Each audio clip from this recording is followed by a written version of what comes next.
Baik, kita sekarang akan belajar mengenai yang namanya medan magnetik di sekitar judulnya itu apa ya, penghantar berarus listrik gitu. Menghantarkan kawat bisa ya seperti itu. Setelah kemarin kita belajar tentang kutub, tentang bentuk medan dan sebagainya ya kemarin ya pada hari Kamis yang lalu. Yang saya sampaikan lewat video juga kayak gitu. Nah, sekarang kita akan belajar mengenai medan magnetik. Mungkin sambil saya tulis terlebih dahulu ya. Medan magnetik.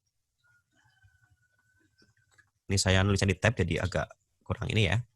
Kemudian di mana? Di sekitar penghantar, penghantar ya. Penghantar itu ya bisa kawat, bisa kabel, bisa tembaga. Ini penghantarannya itu lurus nanti ya. Kalau perluasannya nanti bisa lurus, bisa melingkar, bisa seperti pegas dan seperti pegas yang diputarkan ya. Tapi kita akan bertahap belajarnya. Penghantar berarus listrik ya. Dalam pembelajaran awal kita akan lebih mudah kalau arus listriknya itu arus yang satu arah ya. Tetapi dalam teknisnya, dalam kehidupan sehari-hari bisa bolak-balik ya. Contoh realnya adalah apa? Yaitu kipas angin ya. Kipas angin itu contoh real yang di dekat kita yang menggunakan prinsip ini ya. Jadi ada medan magnetik yang timbul ya oleh karena ada penghantar yang berarus listrik kayak gitu ya. Nah, sebagai gambaran kayak gini, ini karena gambarannya itu 3 dimensi dan kita mungkin sulit menggambar 3 dimensi ya. Perhatikan baik-baik, anggap aja di sini itu ada kawat gitu ya. Perhatikan, ini kawat lurus ke atas, kayak gitu ya. Ini ada panahnya, artinya apa? Arah arusnya ke atas gitu ya, seperti itu. Lalu di sini saya bikin apa ya? Ini biar kelihatan tegak lurus gitu loh. Apa itu namanya ya? Mungkin semacam lempengan kertas atau apalah seperti itu ya. Intinya antara kawat sama bidang ini tuh saling tegak lurus ya gitu ya. Ini 90 derajat nih. Kayak gini ini 90 derajat kayak gini ya. 90 derajat. Oke. Nah, ini dikerjakan awalnya oleh Bapak Oersted namanya ya. Oersted. Ya. Ini S ya, Oersted. Seperti itu. Ini nama orang. Nah, jadi ada kawat lurus panjang ya, dikasih arus listrik. Sementara kita untuk pembelajaran awal yaitu arusnya satu arah ya, dari bawah ke atas kayak gitu. Nah, mungkin gini ceritanya ya. Awalnya kita belum kasih arus dulu. Ini cuma kawat aja ya, cuma kawat. Lalu di kertas ini kita taruh kompas. Ya. Di bidang ini kita taruh kompas. Oke, kita taruh kompas. Tentunya dia akan mengarah ke utara dan selatan kan, seperti itu ya. Misalkan arah panahnya ke sini kayak gitu ya. Arah panahnya kayak gitu juga. Tetapi ya dengan adanya kawat ini kita kasih arus, ya awalnya kan belum ada arusnya nih. Awalnya belum ada arusnya, si arah kompasnya seperti itu ya. Nah, ketika ada arusnya, ini kita kasih arus nih dari bawah ke atas misalkan, si jarum kompasnya ini mengalami perubahan arah. Ini misalkan saja ya, arahnya jadi ke sana gitu. Kayak gitu. Misalkan kita punya 2 buah kompas kayak gini ya. Seperti itu. Ini kan awalnya sebelum dikasih arus si kawatnya, arahnya kan kayak gini ke atas nih. Ternyata setelah dikasih arus di sini nih, ya, di kompas yang sebelah kiri, itu arahnya ke sana gitu misalkan. Ini contoh aja. Yang pasti apa? Yang pasti dengan adanya arus listrik di sekitar kompas ini, ya, adanya arus listrik di sekitar kompas ini menyebabkan ada pembelokan si jarum kompas. Seperti itu. Oke, ya, menyebabkan adanya pembelokan jarum kompas. Nah, itu yang pertama ya, di sekitar penghantar berarus listrik terdapat medan magnetik. Yang pasti tuh, ya. Kenapa jarum kompasnya bisa bergeser? Itu karena apa? Tentunya karena ada medan magnetik. Ya. Mungkin perlu saya ulangi. Awalnya ini ada kawat lurus. Di sini ada kompas. Ya. Kanan sama kiri. Sama-sama menghadap ke atas lah kayak gini ya, menghadap ke mana nih? Ke dalam ya seperti itu, ke arah utara. Intinya ke arah utara seperti itu. Nah, ketika kawatnya kita kasih arus listrik dari bawah ke atas, Ternyata jarum kompasnya itu berbelok. Ya, yang sebelah kanan beloknya seperti ini, yang sebelah kiri beloknya seperti ini, kayak gitu. Tapi yang pasti apa? Ini kita tidak mempermasalahkan benar atau salah arah beloknya ya. Tetapi yang pasti apa? Dengan adanya arus listrik yang mengalir di kawat ini, ternyata menyebabkan si jarum kompasnya itu berubah arah kayak gitu. Itu poin pentingnya ya. Tak ulangi lagi, dengan adanya arus listrik yang mengalir dalam kawat lurus ini, ternyata menyebabkan ya si jarum kompasnya itu mengalami pembelokan arah kayak gitu. Nah, perhatikan baik-baik. Yang namanya kompas tidak mungkin berbelok arah kalau tidak ada medan magnet yang mempengaruhinya. Ya, tak ulangi ya. Jarum kompas arahnya tidak mungkin akan berbelok-belok atau berubah manakala tidak ada medan magnet yang mempengaruhinya. Nah, ini kan berbelok, arahnya kan berbelok, ya. Berarti apa? Dibalik. Berarti ada medan magnet yang mempengaruhinya. Padahal berbeloknya si jarum kompas ini terjadi ketika ada arus listrik yang mengalir lewat kawat ini. Artinya apa juga? Artinya dengan adanya kita membuat arus listrik ya, mengadakan arus listrik dalam pada kawat lurus ini ya. Ini menimbulkan yang namanya medan magnetik di sekitarnya. Ya, diulangi ya. Mungkin perlu saya tulis ya. Dengan adanya kuat arus listrik yang mengalir pada kawat lurus ini menyebabkan medan magnetik di sekitarnya ya. Kuat arus listrik pada kawat ya menyebabkan medan magnet di sekitarnya kayak gitu. Jadi si kompas ini tuh sebagai indikator ada tidak adanya medan magnet kayak gitu ya. Nah, sebelum kita kasih arus arah kompasnya itu normal seperti itu, ternyata setelah kawatnya kita kasih arus listrik satu arah misalkannya dari bawah ke atas, ternyata si jarum kompasnya berubah. Artinya di area jarum kompas tersebut itu timbul medan magnetik. Oleh siapa? Oleh arus listrik yang mengalir pada kawat ini kayak gitu. Sampai di sini ada gambaran? Halo, RPL 5. Lumayan, Bang. Lumayan ya. Jadi intinya gitu. Awalnya kawatnya nggak berarus gitu ya. Awalnya kawatnya nggak berarus. Tetapi gini. Awalnya kawatnya nggak berarus. Si jarum kompasnya normal-normal saja kayak gitu. Tetapi ketika kita kasih arus listrik si kawatnya, jarum kompasnya berubah kayak gitu. Padahal jarum kompas akan berubah kalau apa? Kalau di si jarum kompas tersebut terkena efek medan magnet gitu ya. Berarti artinya apa? Artinya dengan adanya arus listrik yang mengalir pada kawat ini menyebabkan medan magnet yang mempengaruhi si kompas ini kayak gitu ya. Kuat arus listrik pada kawat menyebabkan medan magnetik di sekitar di sekitarnya gitu ya, seperti itu. Nah, sekarang kita yang kedua yaitu tentang arahnya ya, arahnya. Kira-kira arah gaya magnetnya ini gimana nih kayak gitu ya? Kemana arahnya? Kayak gitu. Nah, yang pasti gini, arah gaya magnetnya yang ditimbulkan ini kan berbelok karena didorong oleh gaya magnet kan ya. Mungkin cerita kronologinya kayak gini, adanya arus listrik yang mengalir pada kawat menyebabkan medan magnet gitu ya. Nah, adanya medan magnet akibat gini, adanya medan magnet tersebut maka menyebabkan adanya gaya magnet yang mempengaruhi sekitarnya juga kayak gitu ya, yang mendorong si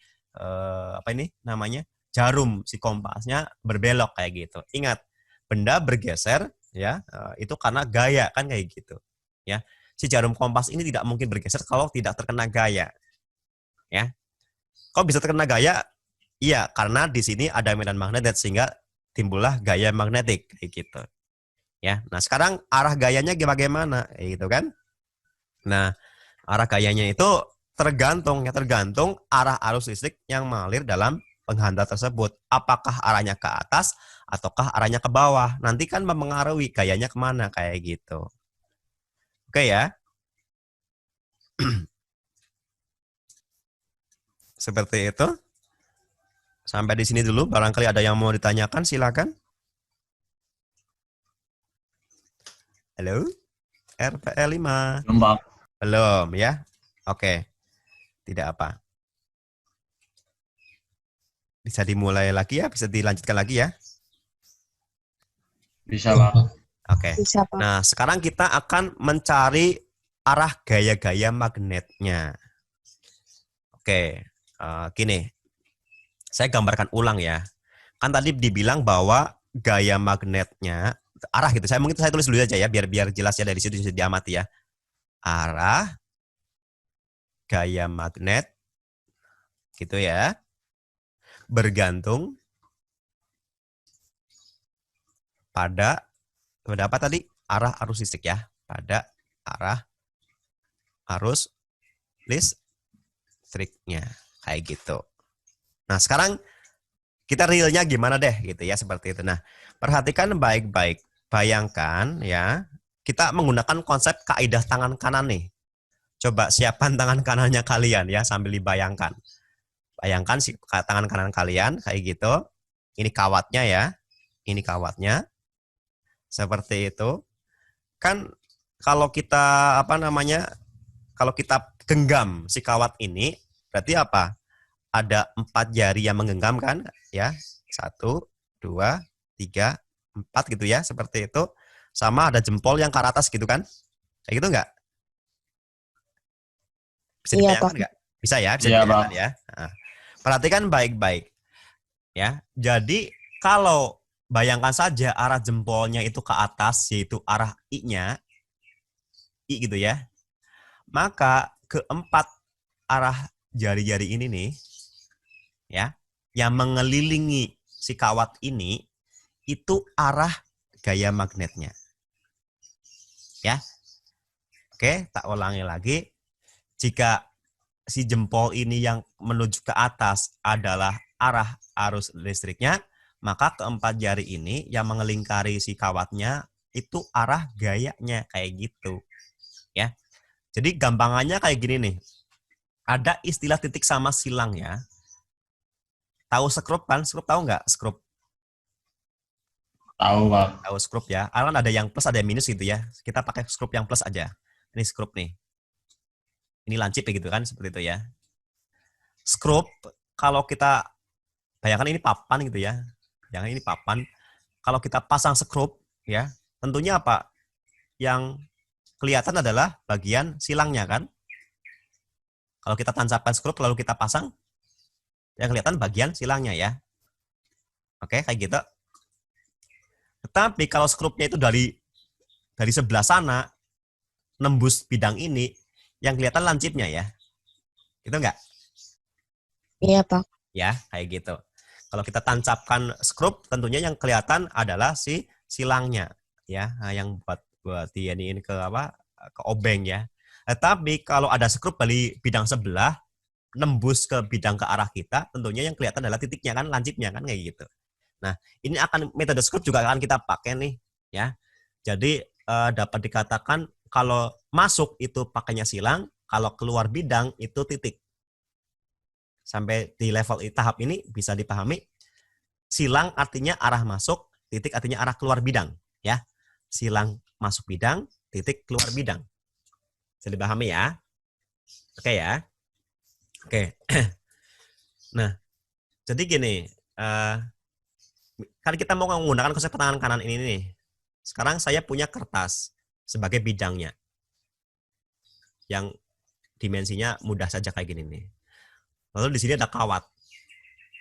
Ya, ini ada kawat nih. Ini kan kalau ini kan tegak lurus, kalau ini enggak, ini sebidang ya. Sebidang. Jadi si kawatnya kita tempelkan di kertas gitu. Bisa dibayangkan? Kita punya kawat, tempelkan di kertas, bisa dibayangkan? Memiliki arah bidang yang sama, bisa ya. Nah, perhatikan. kan tadi misalkan ini arah I-nya itu arah jempolnya kan arah ke atas nih. Ini I gitu ya. I. Ingat, F-nya apa? Melingkari si kawat tersebut kan? Melingkari. Berarti apa? Kalau melingkari di sebelah kanan kawat, kan jari kita kan masuk kan? Sedangkan di sebelah kiri kawat, jari kita keluar ya, ya nggak? Ya, ini kan keluar nih. Ya, Pak. Jarinya keluar, di sini jarinya kan masuk nih. Jadi semacam muterin gitu ya. Ini jarinya nih kayak gitu kan. Ini kawatnya. Ini jarinya. Ini apa? Ini jempolnya kayak gitu ya. Jarinya kan muter kayak gitu tuh. Ya. Berarti apa? Kalau di sebelah kanan masuk, sebelah kiri keluar, sebelah belakang itu ke arah kiri, sebelah depan ke arah kanan kan? Ya. Ini sebelah depan ini ke arah kanan, sebelah kanan itu masuk arahnya, sebelah belakang itu ke arah kiri, dan sebelah kiri ini arahnya ke depan ya. Kita ini kan 3 dimensi, mencoba ditransformasi ke 2 dimensi ya.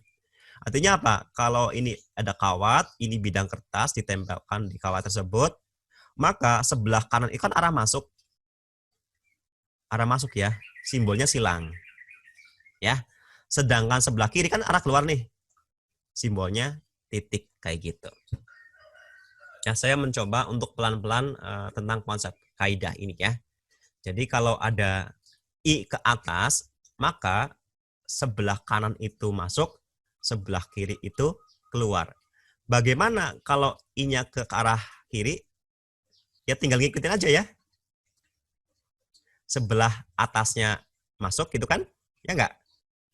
Sebelah kirinya, sebelah bawahnya keluar bidang. Jempol kita ke arah kanan, tempat jari kita ini ini ya tangan kanan kita ya, bukan tangan kiri ya. Kaidah tangan kanan namanya juga ya. Kalau jempolnya ke arah kiri, maka yang sebelah atas itu keempat jari kita masuk bidang, dan sebelah kiri nongol kan, keempat jari kita nongol ya, seperti itu. Bagaimana kalau arusnya ke arah bawah? Ini bidangnya, tentunya apa? Di sini yang masuk, di sini yang keluar. Kalau ke arah kanan ya, di sini yang masuk, di situ yang keluar. Ini arah ininya ya, arah apa istilahnya tadi? Arah gaya ya. Arah gaya garis-garis gaya magnetnya ya. Gitu. Oke.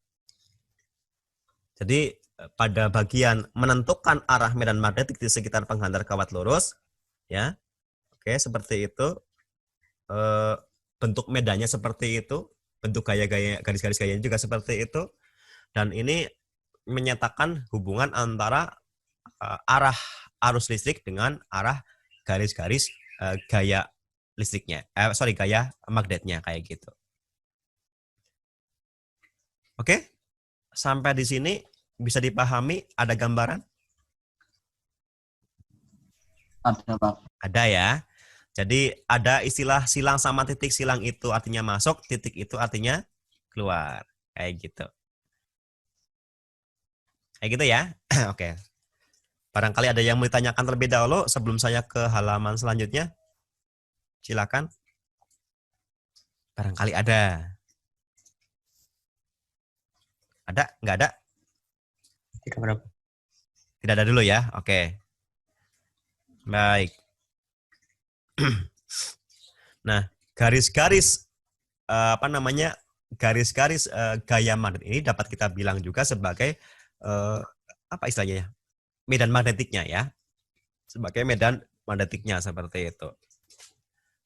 Oke, arah garis-garis gaya magnetnya sama juga dengan arah si medan magnetiknya kayak gitu. Oke. Kalau tidak ada pertanyaan, saya ke gambaran yang selanjutnya.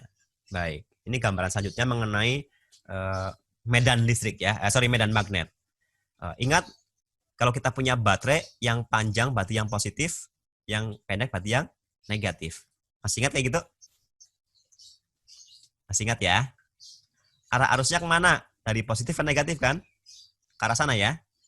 Itu enggak? Masih ingat nggak? Iya, Pak. Ya, kayak gitu. Lalu bayangkan kita punya kertas nih. Ini saya soalnya gambar 3 dimensi jadi agak perlu diimajinasikan ya.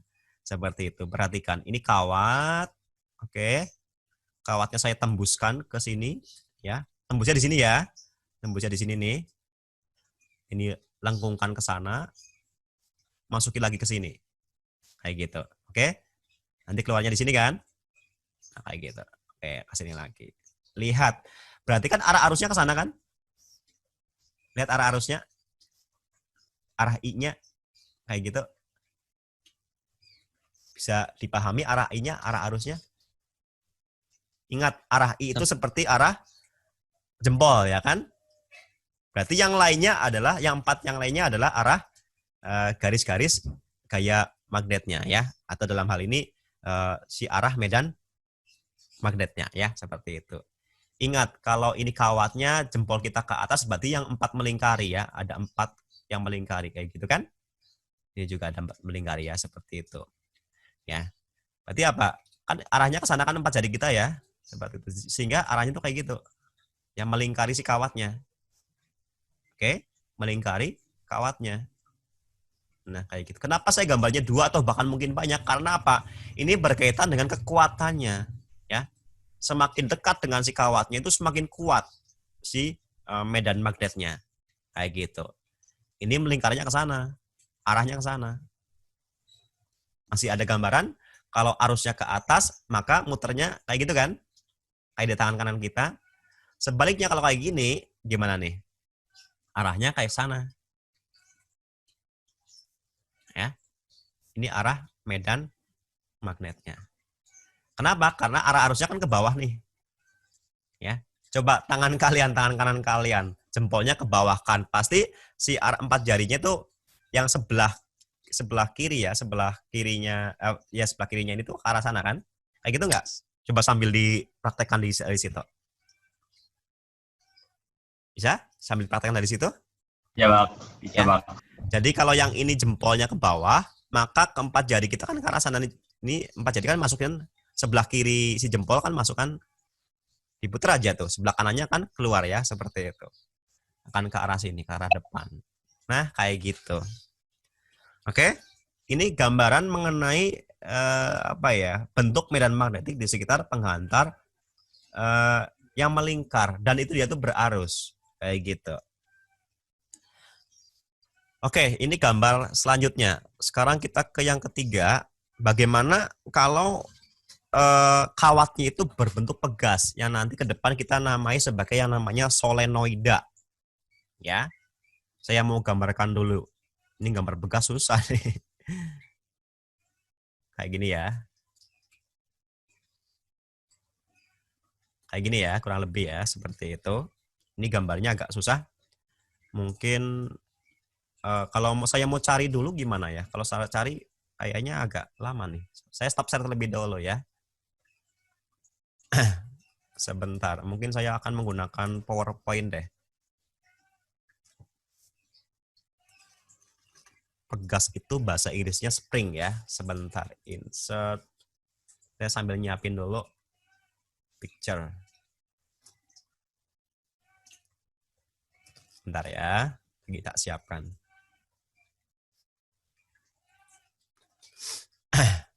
Agak lama nih loadingnya.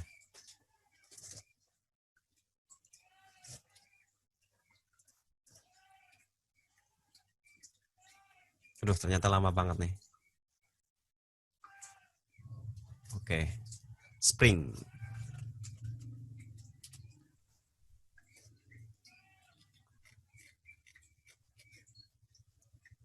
Gas.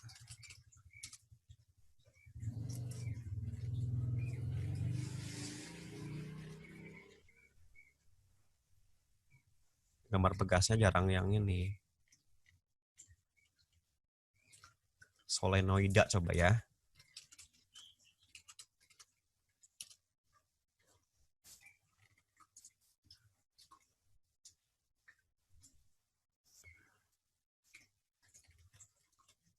Sebentar. Nah, ini ada gambaran nih. Sudah lebih bagus lagi. Sebentar ya, ini saya downloadkan terlebih dahulu.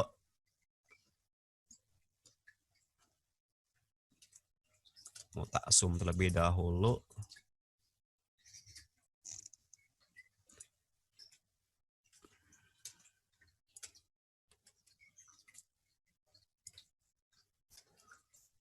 Baik, saya screen ulang ya. Ini saya menggunakan PowerPoint. Sudah kelihatan muncul dari situ? Sudah, Pak. Sudah ya. Oke. Ini enaknya oke pakai anotasi. Perhatikan baik-baik. Jadi ini kawat nih. Ini kawat yang kita bikin namanya itu solenoida ya, atau seperti pegas, seperti pir kayak gitu. Yang mana bentuknya seperti ini.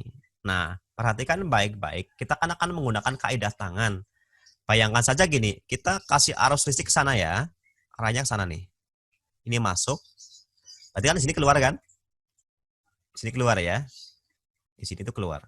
Arahnya ke sana, ini arahnya ke sana kan? Kayak gitu ya. Dan seterusnya. Oke. Yang sebaliknya, yang di belakang sana arahnya ke sana kan ke atas. Yang di belakang ya, ini yang belakang tuh. Arahnya ke atas. Oke. Nah, berdasarkan kaidah tangan kanan, berarti apa? Ingat tangan kanan yang sebelah sini dulu ya, sebelah sini nih.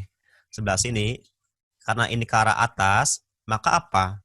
Yang sebelah sini nih, sebelah depannya dia, ini bayangkan tangan jempol, ini jempol kita yang ini, maka keempat jari kita kan yang melingkari sana kan?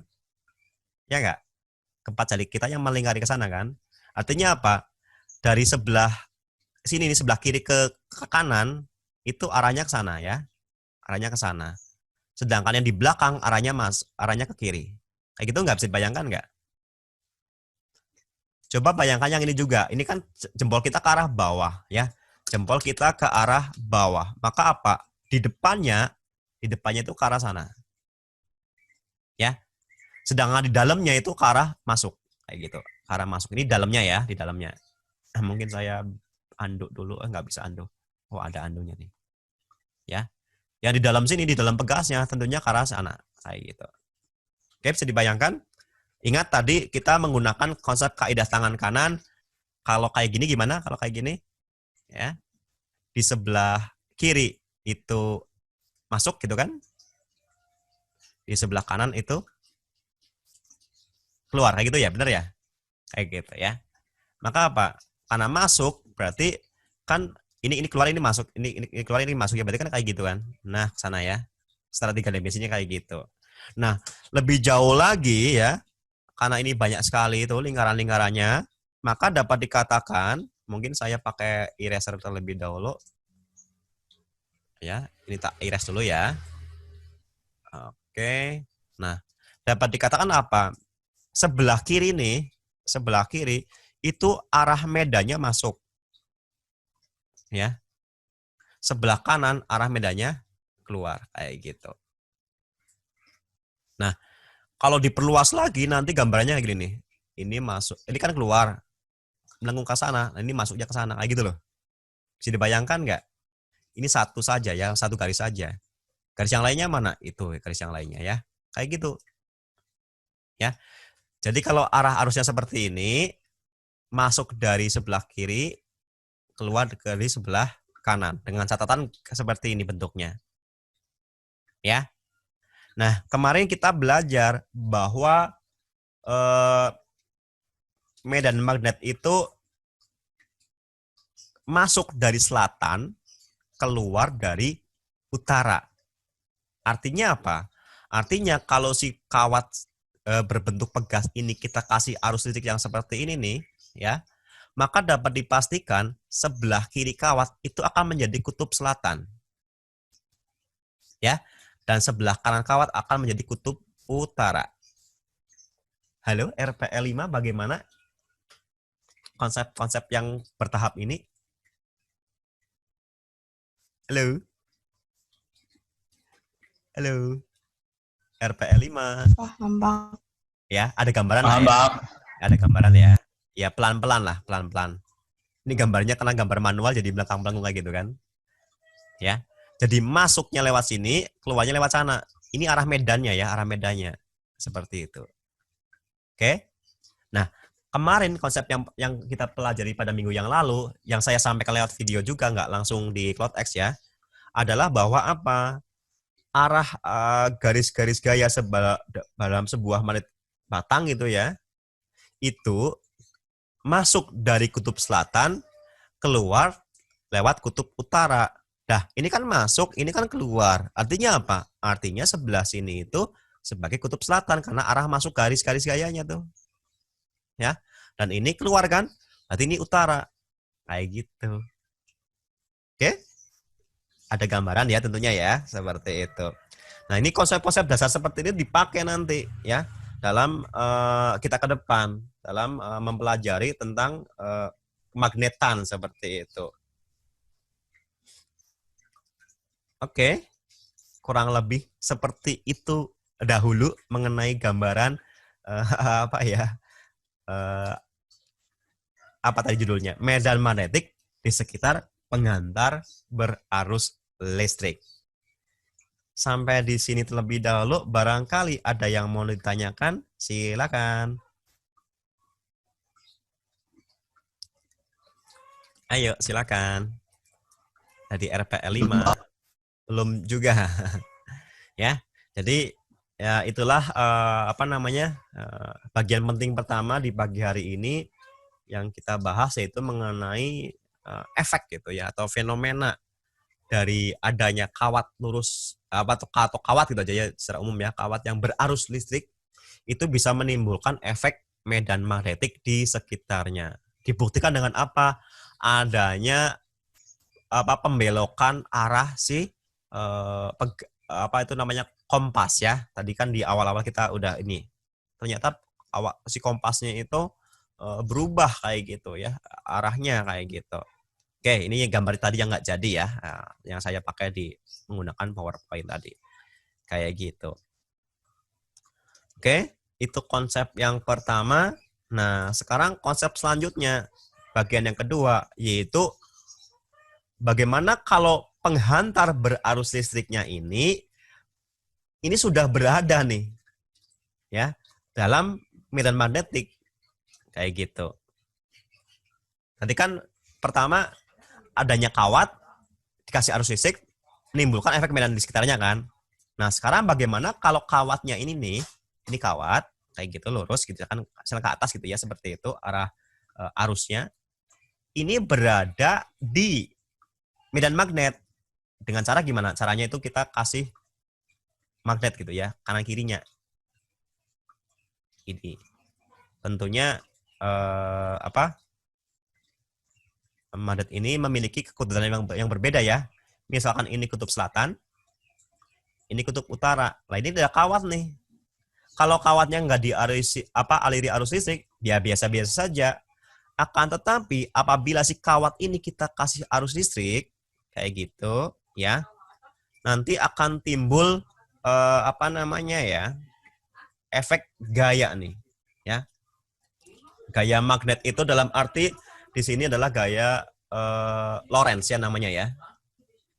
Seperti itu.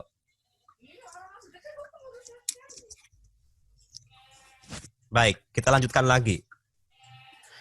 Nah, kita menggunakan kaidah tangan kanan yang kedua yang di video sebelumnya juga sudah saya bahas.